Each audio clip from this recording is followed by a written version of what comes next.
Hanumantha ಚಲವಾದಿಯವರ ಸಾರಥ್ಯದಲ್ಲಿ ಭೀಮಧ್ವನಿ news 7.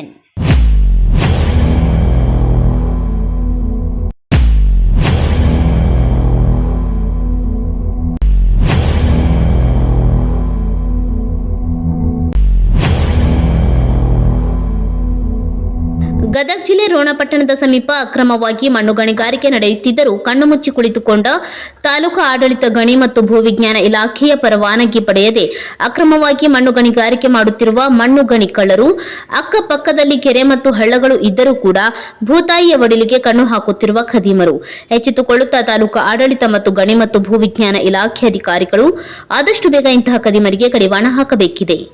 ಭೀಮಧ್ವನಿ news 7.